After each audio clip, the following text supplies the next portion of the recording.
We put a 12-month target from that point after engineering the model and the workflow and the end-to-end.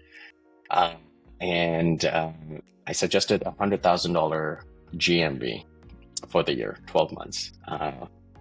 Both co-founders went pale because they had only done $1,200 the month before. Again, they were already doing it manually in very, very basic terms, and we just engineered a more eloquent model to how they were doing it. They ended up doing close to $400,000 that year.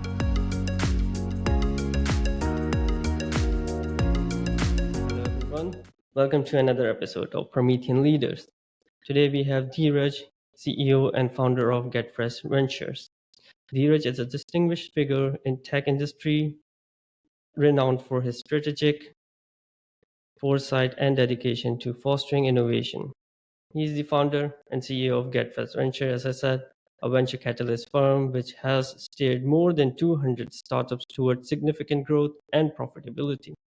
He is credited with overhauling the entire program structure, a BC Tech hypergrowth program, and leading all of these subsequent participating startups to raise funds. How are you doing, Diraj? I'm doing well. Thank you for the introduction.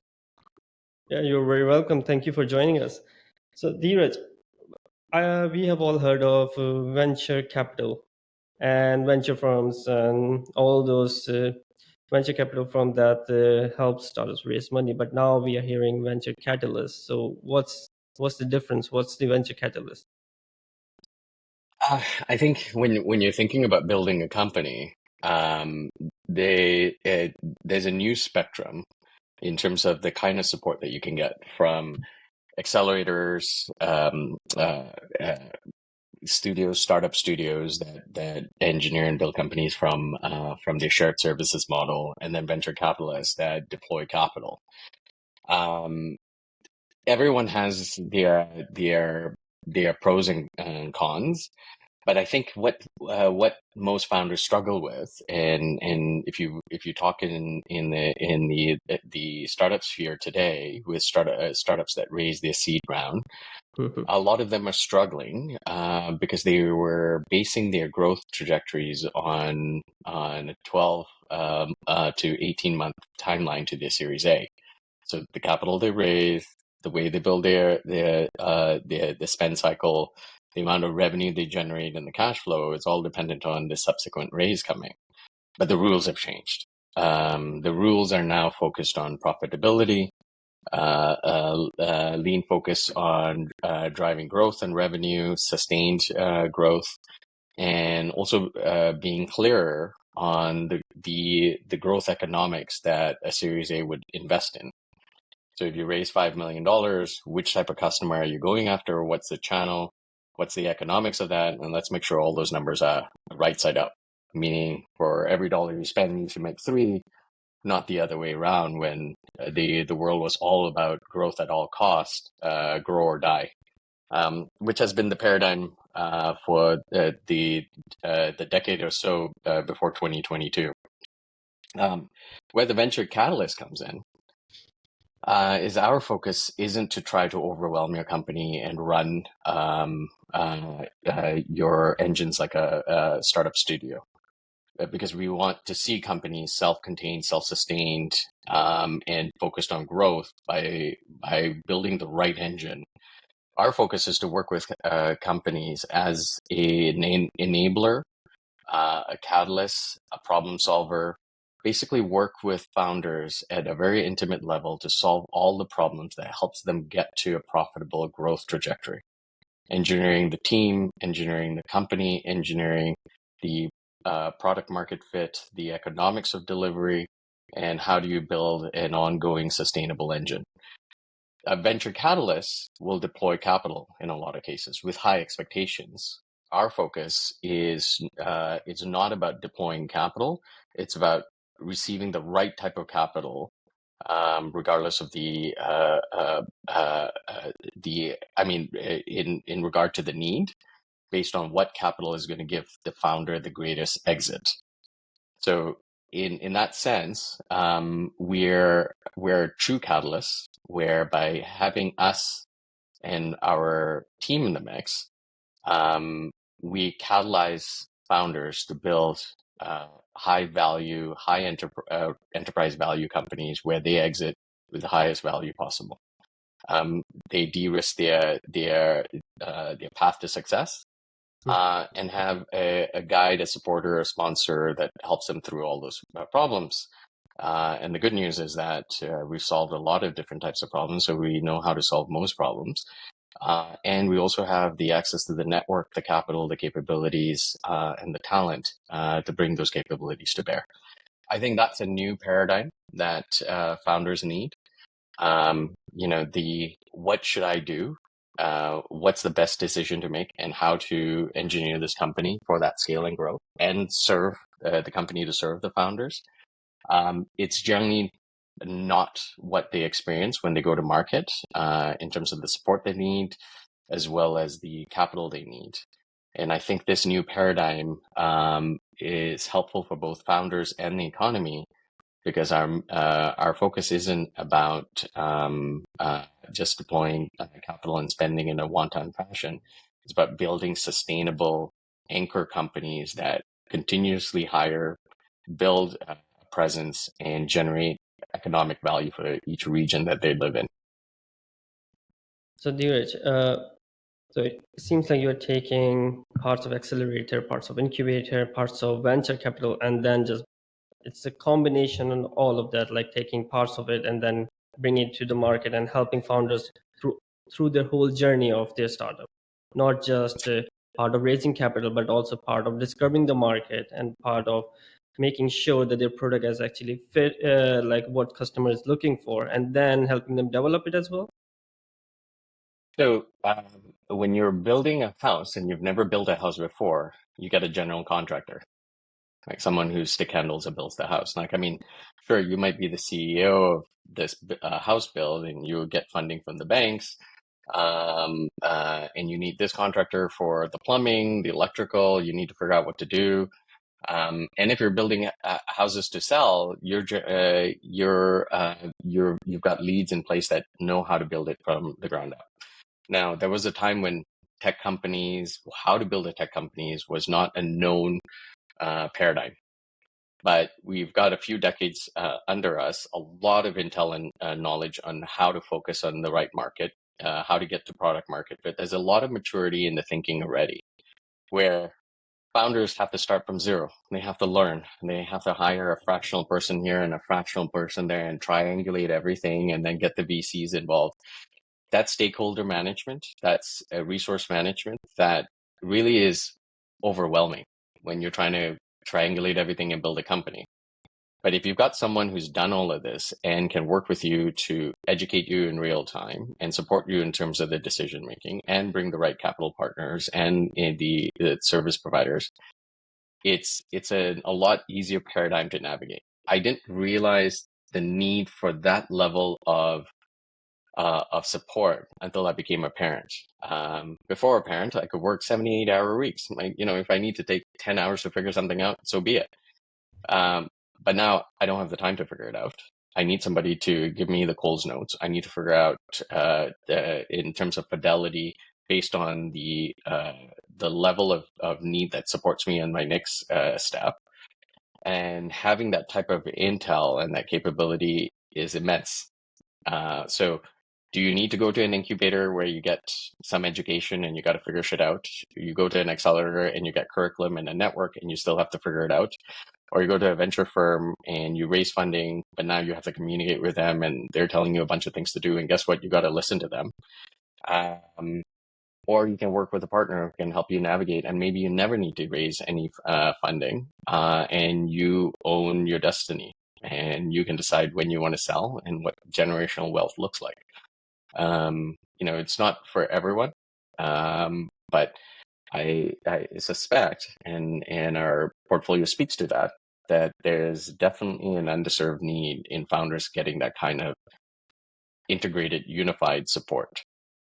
Oh, definitely. I have seen a lot of people bootstrapping their companies, and they always talk about raising funds, but It's like, do you really need to raise fund, or it's like you can actually, this product doesn't need raising fund, they can do bootstrapping and take it to the market and test it out first. So all those questions, people have built the idea that you need to go to venture capital and you need to raise funds if you want to have a successful company. Like I've seen people celebrating, oh, I have raised $1 million, we have raised $5 million. No one talks about, oh, we actually generated $1 million in revenue, or even like, oh, we generated $100,000 in revenue in our startup. Yeah, and there's two sides to that equation, right? Somewhere in the last decade, or maybe it was something that was a paradigm even before, because back in '99 I read an article about a web services company, an agency, raising $5 million. It was called Web Spider. It was big news. They raised it on a pitch deck.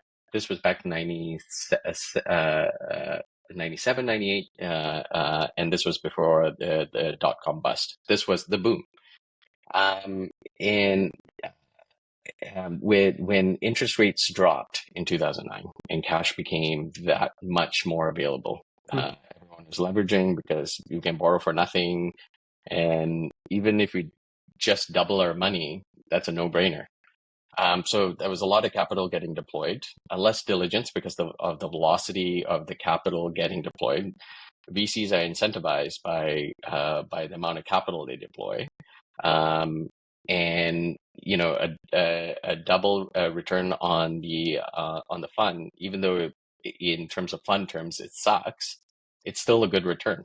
And if you had $1 billion fund, and you double that to 2 billion, your 20% percentage carry on that fund is still 200 million. So it's still a lot of money, right? When that happened, the paradigm shifted. Everyone is focused on raising money. So I'm building a startup. I need to build a pitch deck. There was a time when you were building a startup, you didn't even think about building a pitch deck. You thought about, okay, who's going to buy my product, right? And that's a significant shift, in that the mindset is, I'm going to build a company and I need to sell the value of the company before I even get a customer, versus I need to go build value in the company before I even talk to anybody about getting capital. And when you've built companies with the mindset that someone's going to come and pay for your innovation before you actually find that fit of value in the market for your innovation, it doesn't build the discipline that you need. An accelerator is not going to solve that for you.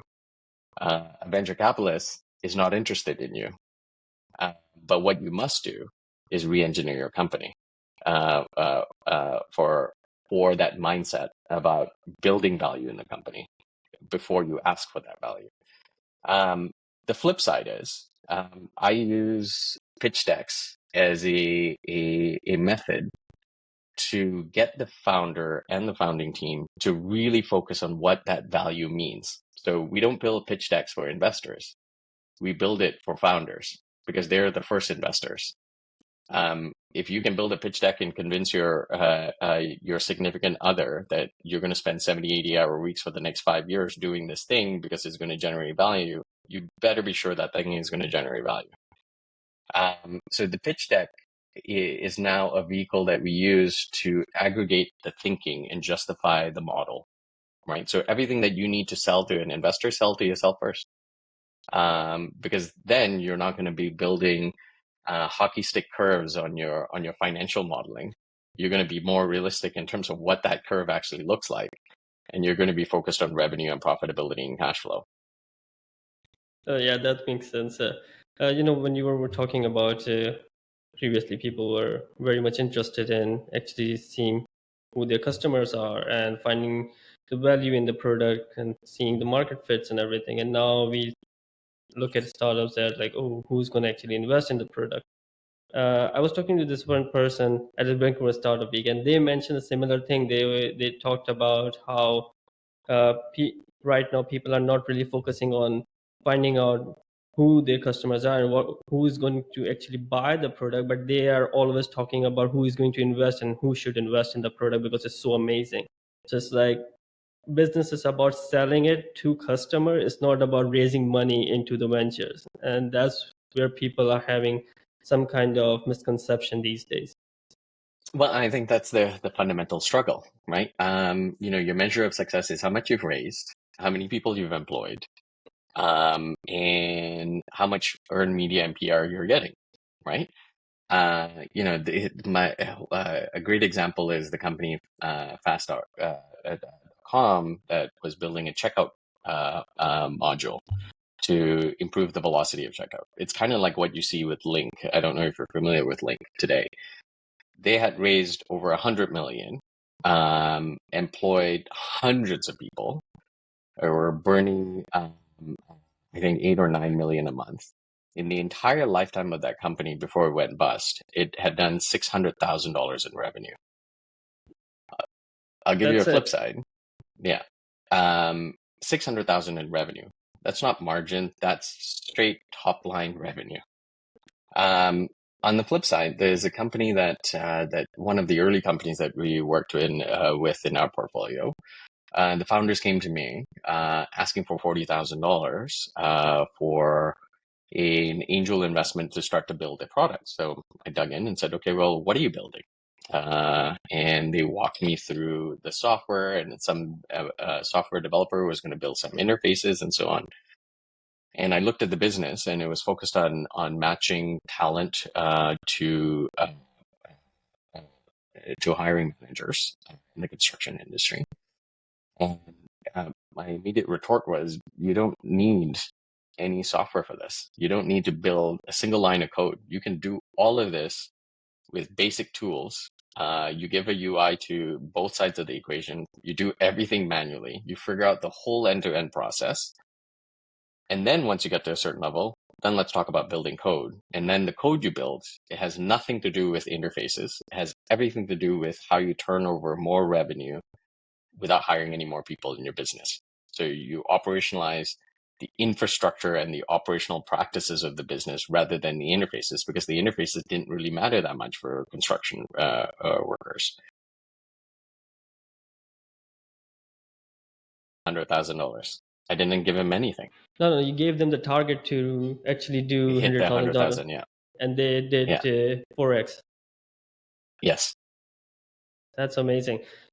One question that I wanted to ask in the very beginning was, how did you get started with GetFresh Venture? What made you start Venture Catalyst rather than just going for a traditional VC? I mean, maybe I'm a sucker for punishment. And there's easier ways to make money. But this is what I know how to do. And this is what I enjoy. After I left my corporate job, that was for reasons because I was starting a family. I had a kid on the way in 3 months. I took a break and really thought about how do I understand what my value is and how do I actually quantify it.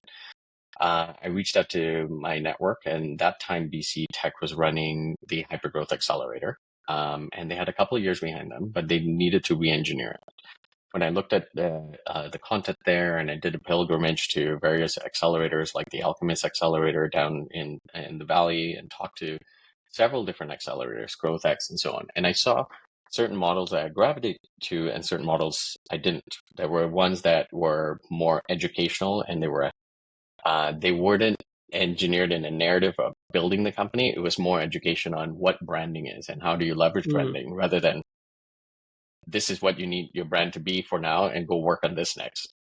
And on the other side, capital was flowing from investors. But I kept seeing all of these companies that were kind of vaporware. And a lot of founders losing their shirts in the process. And they, some had to go back to a 9 to 5. I know a lot of executives today who were founders during that period that struggled to build these companies. that's when and in working with the Accelerator, I realized that founders needed actionable activity. They needed to figure this out. So after talking to Bill Tam at the time, who was the CEO, he brought me on to re-engineer the Accelerator. I built a curriculum for a 26-week curriculum that was basically engineering your company and driving revenue. Everyone had a revenue target. Everyone had a go-to-market model that they had to back. The presentation that they needed to give to the board at the end of the program had to be bankable, not investable. Like, you got to show that you know what you're doing and how you're going to build it, even if your assumptions are only 90%. I ran 2 cohorts, one in life sciences and tech, and pretty much every company got funded. Some didn't last through the program because their models were defunct, but good for them because they figured it out before spending a bunch of money and time on a model that wouldn't go anywhere. And that's when I realized this is what founders need. Discipline, understanding, knowing what the engineering of a company looks like. You're not unique. Your company is not unique. Your model is not unique. If everything was so unique, you wouldn't be able to hire talent off the street. Right? So there was a time when tech was unique. Even AI today is not unique because it doesn't matter what technology you're selling. There's only a certain way people buy, and they're not changing because you're changing. So there is a paradigm that you can follow, and that's what we started to do with GetFresh Ventures. I realized that every single company that got funded and were on a growth path, because I was working as part of an accelerator, I didn't have equity in any of those companies. And I realized there's an opportunity to benefit from the upside in working with these companies. And that's when we started our venture firm. So how long have you been doing this? In terms of GetFresh Ventures itself, in building a portfolio in the last 3-4 years. But prior to that, I built an e-commerce company as a first venture in the portfolio, and advised companies on the side as well, without actually bringing any into the portfolio. My focus was really around being a founder again after spending about 8 years in corporate. I didn't feel like I had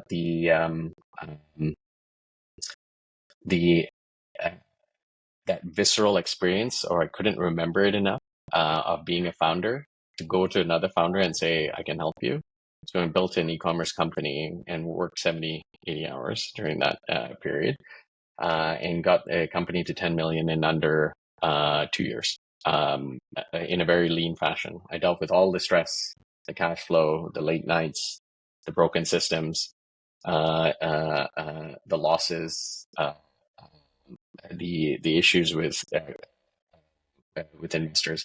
I dealt with all of that, and as painful as each of those moments were, it's scar tissue that it gives me empathy and understanding on what every founder goes through, and that, I think, is the core of why a venture catalyst can work out so well, is because they understand what you're dealing with and the path that you're going through. I think the paradigm of the venture catalyst is going to be the new paradigm that starts to emerge, because you have a lot of 40-year-old leaders who've left the corporate world and now are functioning as fractional folks, but are struggling to provide a unified value and consistency in terms of their upside as well. Where I suspect a lot of fractional leaders who are now choosing to spend time with their families as much as they build a career are going to want to start to pursue this venture catalyst model.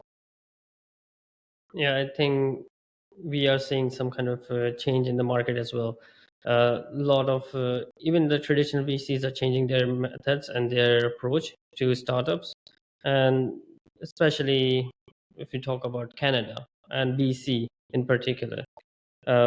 I have seen many people talk about how market and like investment idea in BC is more like a investment banker than the US, where people are like kind of like they like the idea, they like the founder, they invest in it. Here they want to see the financial, they want to see the market validation, and then they want to talk about if this is going to be a profitable venture or not for them. Mhm. So Dheeraj, I want to go back to the previous venture that you talked about, which you helped grow to 400K in revenue. So in that one, when they came to you and they wanted to basically build the whole software, and then you guided them that they don't need the software. I have, in my personal experience as well, and talking to many founders, they all basically start very basic level with the idea of MVP. They all start with the MVP, but then slowly and gradually, before they even build the product, they keep on adding things that, oh, we can even like in the MVP, we can add this, we can add that, and then it actually gets overblown. So how do you Mhm. stop that kind of spiral?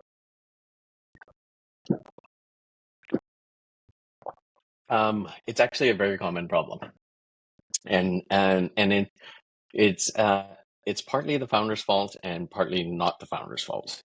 I find most founders have ADHD like me, and one of the issues there is that we can engineer in our minds and anticipate things before they happen. Sometimes to the detriment, and I call this over engineering. Right? I had to learn how to not over engineer in real time and understand what to pursue. I believe great artists in building startups ship early. And the reason for that is that you're building in a black box until you put it in front of a customer. And what you think the customer is going to gravitate to isn't necessarily what they're going to gravitate to. By understanding the customer intimately, understanding what is important to them, because whatever you're selling is super important to you and is what makes up your day. To them, it might even be a distraction, right? Like, think of any software right now, right? Any B2B software. If I didn't have to use that software, my life would be better, right? Not because it didn't make it better. It's because I was dealing with a problem that I needed to get the software to solve. But if I didn't need the software, I didn't have the problem in the first place. And that, I think, is fundamentally the challenge. Most founders don't understand the economics of their buyers. Ask any founder, hey, have you looked at the P&L of any of your customers? And that profit and loss statement is both it's actually financial, effort, and time based, and mental share. Until you understand that, any feature you build is for yourself in a vacuum. The sooner you get it out there, the sooner you can replicate getting to your customer's outcome, the better. Now, this doesn't apply in every single case. If you're building a drug, you're building life-saving equipment, there are processes for you to trial and engineer to a certain level. Certain things can't fail, right? But knowing what are core important elements that you need to get right 100%, and knowing what are those things that, frankly, until people ask for, you don't need, that's what you get visibility of when you get it in front of people. There's also the paradigm of inertia. Market might have a problem, but maybe no one wants the medicine. There's a significant chasm between common sense and common practice. Common sense says you should take care of your body and eat healthy, work out 3 times a week, but common practice isn't so.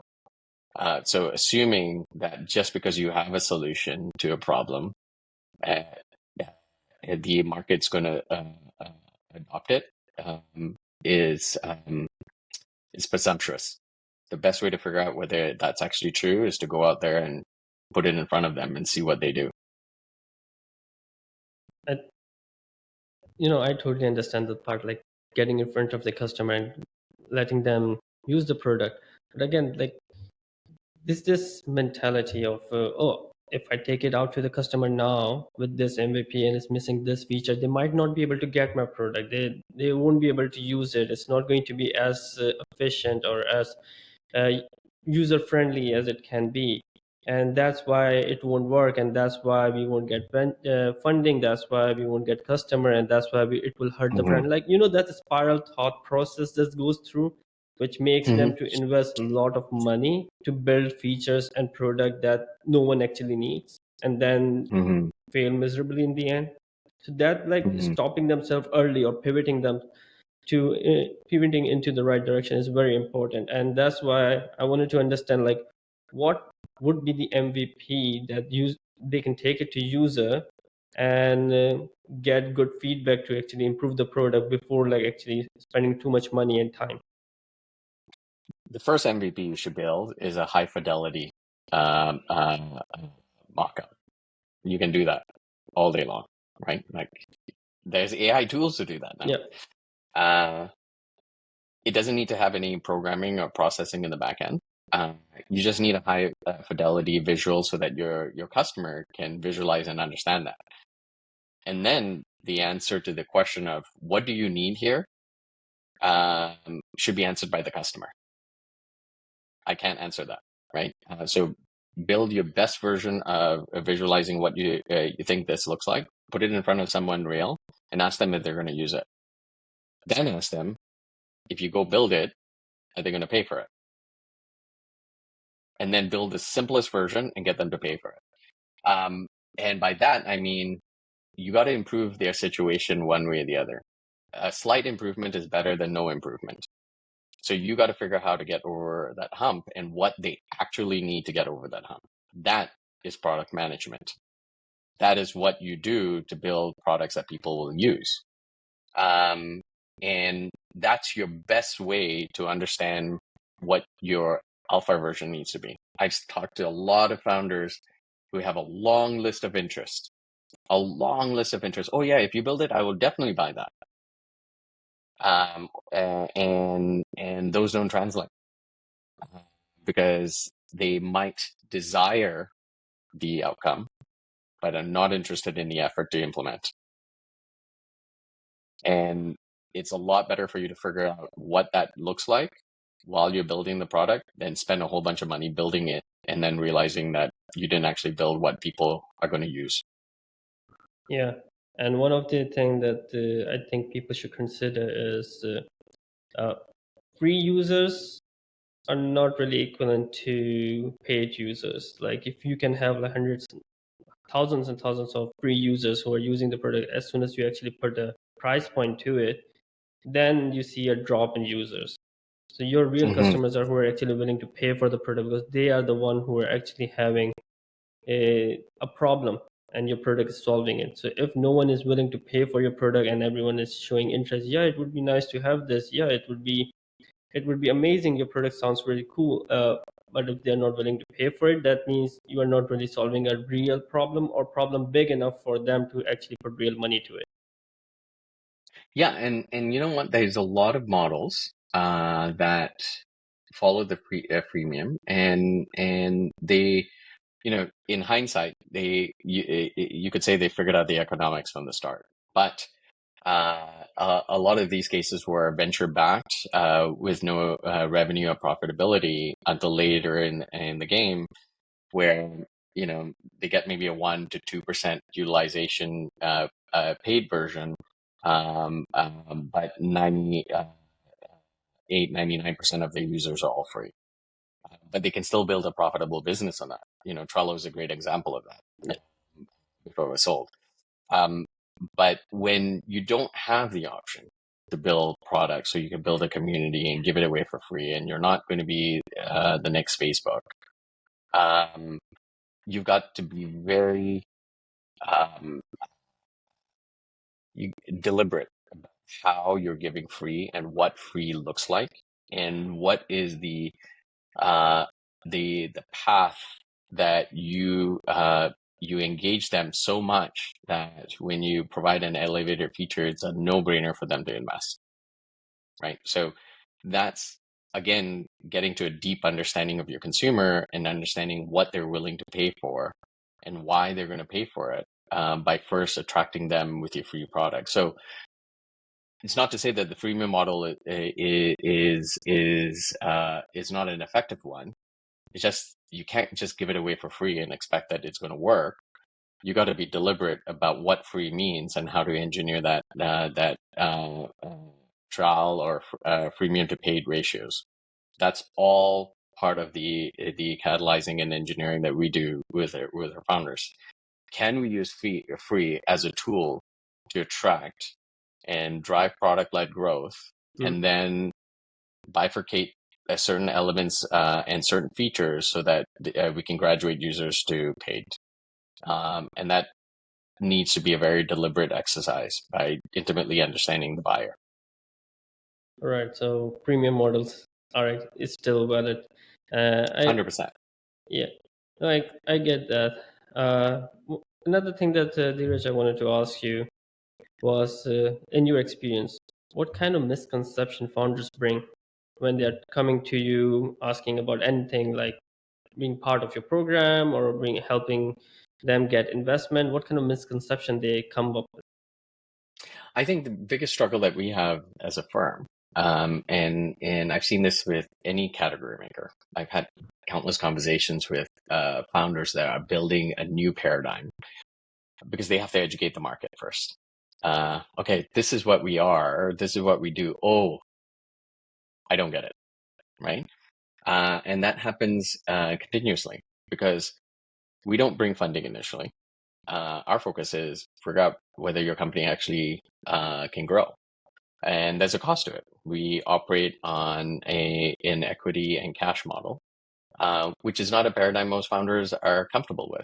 Like, wait a second, I'm going to have to pay you to help me grow this company, which is confounding in itself, given that we would pay for all types of other services that help us get from point A to B. But to build a company, there's a paradigm that I should just get it for free. There needs to be more support, and I need to just get all the help I can get for free. And somebody's going to write me a check, and I'm going to raise money. I need to go to these Accelerator pitch sessions, and somehow someone's going to give me money. And that was true. So the good news is that we are very selective because we are a focused team right now. We are expanding our bench, but we get to select the companies we want to work with, and by understanding the founder's motivation. So we struggle a bit in messaging, which I suspect will be solved as the paradigm of a venture support system at such an intimate level gets recognized, as more fractional leaders who realize that they want to actually partner with the companies they work with, not just fractionally support them on a key on a segment, that they want to have continuity and upside in the companies that they work with. I think that challenge of trying to educate a founder or founding team that this is a valuable way to grow a company is something that we'll solve with time. So what kind of criteria you judge startups on to accept them in your program? Well, first and foremost, if you think in terms of first principles,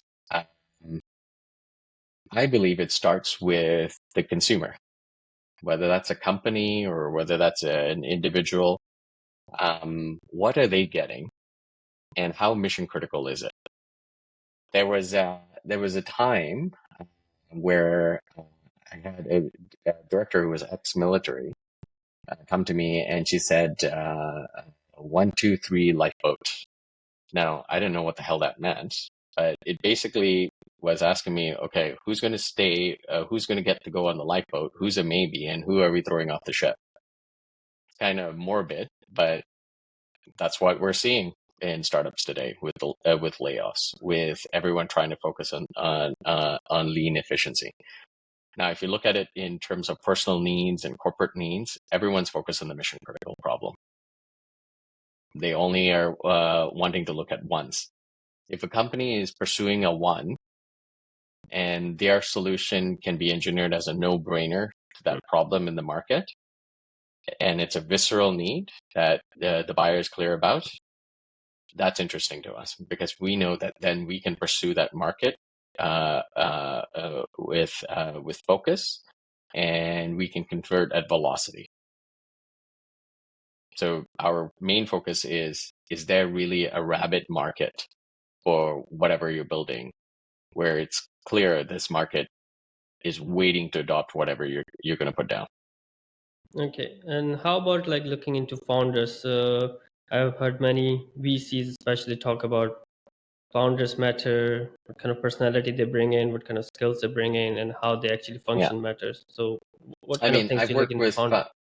I've worked with founders who are ex-finance trying to build a tech company, first-time founders, serial founders. We work with a whole swath of different types of founders in different age groups. The fundamental in all of them is a mental fortitude to continuously move and keep moving and work through problems, even when they're struggling, and a desire to build something bigger, and a willingness to accept reality. That means a lot of times they are coachable. They understand they don't know everything and are trying to get the best answer, and are willing to evolve themselves. And I think if you've got a founding team where their perspective isn't, I already have all the answers, I know what to do, and they just need to hear a validation from somewhere else, those are the founders that we struggle with, because it's really hard to bend reality when you don't accept it. Yeah, one of the things that very interesting as a grocery list pitch, when someone is trying to pitch their idea and they're so much focused and in depth about like too much in love with their own product and too much in love with their own solution without actually talking about the customer and what they're trying to offer, a person listening starts building a grocery list in their mind. They just zone out completely. Have that kind of thing ever happened to you when you're listening to any founder? Not really, because my intent is to understand where they're coming from. I mean, there was a time where that probably happened to me, but now I'm just curious. Okay, why do you think that way? Okay, but why do you think that way? And what's supporting that insight? And are you sure that data is right? It usually leads the conversation to an impasse if they don't have it all figured out, where my perspective is you need to go figure those things out. I care less about the product. I care more about the need. Because you know what? Building product, yes, it's difficult, but it's a known quantity. I don't need to spend time trying to figure out all the things your product can do. I'm trying to figure out what the problem is, how painful it is, and where your product fits in. Right. So by shifting the conversation away from the product right away and going into the customer, it usually either the founder is clear and we get deeper into the conversation, or the founder's not clear and it's clear in that conversation to the founder as well that they need to go figure things out. Yeah. It's not my job to judge. It's my job to uncover. Yeah. So you said like you're very focused on the problem solving part of it, not the product part of it. Like it's about customers. Your focus is on customers rather than what a company product is trying to bring. Like after that, is that product is the best way to solve that problem or not for the customers, correct? Yes. So there are companies and there are products that are like, we all have heard this thing, vitamin or painkiller. So it's like those companies that are actually building a product that can be considered just as a vitamin, but there's also a market appeal to it. They're not actually solving a real need or real problem, but there is a like attractiveness to it, and they are able to garner and get more customers to buy the product. And then there is a product that basically you can't live without, and you really need it. You really need it to solve that problem. So are you also focused on those companies that are Oh able yeah, to? yeah. Everything that people buy, they need. Uh, in some capacity. Maybe it's to satisfy their passions, but in their mind, they're buying within their scope of where they want to spend their mental energies on. Now, where it becomes challenging when you only just pursue the wishes is that when times are lean, or when they shift their focus because it's at the edge of their mental space, they churn, right? They don't come back. They try it, didn't work. They don't come back. They bought it for a couple of months. They churn. So yes, you can pursue all the wishes, all the fringe needs. But realize that if it's always going to be a fringe for everybody, it's not going to last in terms of sustained revenue. You're constantly going to need to go out and get new revenue. There's a bunch of articles now about thought leaders speaking about focusing on keeping your company, your customers, and giving them more value and landing and expanding in them in terms of getting their spend up and supporting them and their outcomes, then focus on net new revenue, unless the net new revenue is just coming in the door. That I think is something that founders have to contend with. If you are just focusing on the vitamin, make sure the vitamin becomes a need. Like there's a lot of vitamins that I pay for that are needs. Okay, yeah. So for some customer, that actually might be need, but we have to be very sure that that customer is actually coming back, not just after trying once or twice, they don't come back, because then that product has less sustainable business model, and profitability is going to be stunned like very soon afterwards. Correct. Your job isn't to get the customer. It's to get and keep the customer and get them to spend more and tell their friends, right? If you just focus on the getting the customer part, sure, you're building revenue, but you're not building a company. So for any kind of product, especially those that requires some kind of subscription model, that I've actually started seeing a lot of companies start doing like subscription model for product base as well. Like you get products in mail every month or two, and those are subscription model. I actually tried a couple of them, and I ended up deciding I don't really need them in the end. There you go. Yeah, I was like, I better save that money rather than spend it on subscriptions that I really don't understand if I would need it, because I was like, I can get that whenever I want just by clicking on Amazon buy now button, and it's a similar product and less money as well. Yeah. Read up about Birchbox and their challenges. Birchbox. Yeah. Yeah, I think it's Birchbox. Yeah, I don't know. I don't think I have heard of them, but yeah, I'll look into that. Yeah. That would be interesting. So going back to the venture catalyst, I wanted to ask you, when you bring the founders on board, and you also accept founders that are just like in the ideation phase, or do you want to go for like something that they have MVP built? It depends. Even we work, we work with seasoned founders who are pursuing a new market, where they're still in ideation phase. So we have a couple of companies that are in the portfolio. For example, a company called Warehouse that has a seasoned founder. He's got a primary business. He was looking to build a tech company, and they were at the ideation stage. Now the company is going to do close to 10 million 3 years in. So we've taken that company from an idea on a piece of paper to a full-fledged operating company. good, and we engineered that from the ground up. So it really depends. It depends on the makeup and what we're starting with, and what that level of support looks like that they need. So it's not a one category, one size fits all type model. We will assess companies on a case by case basis, primarily based on our capability to support them. All right. I think before we actually close our session today, I want to ask you if you have any kind of final advice for first time founder or founder in general. Yeah.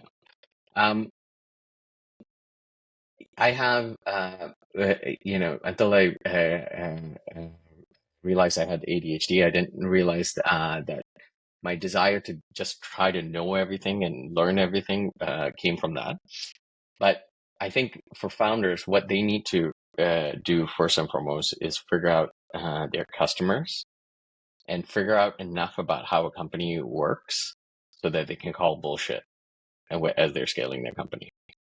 You don't need to know everything. You don't need to figure out everything, but you need to know enough to know what a growth company looks like and understand where you're headed, so that you can continuously have your hand on the steering wheel.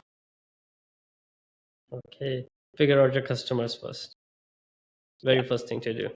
Don't start building product. Just go out, figure out your customer, and then look into what kind of problems they are facing and how you can solve it, how your product can solve it. Yeah, like a living, breathing, real human being, and take $5 from them. Then you have a customer. First paying customer. Yeah. All right. Thank you so much, Diraj, for coming on Promethean Leaders and sharing your insights and also talking about and teaching us about venture capital catalysm and also GetFresh Ventures. It was a pleasure having you. Thank you. Thank you. Thank you. Thank you for having me. Take care. You too.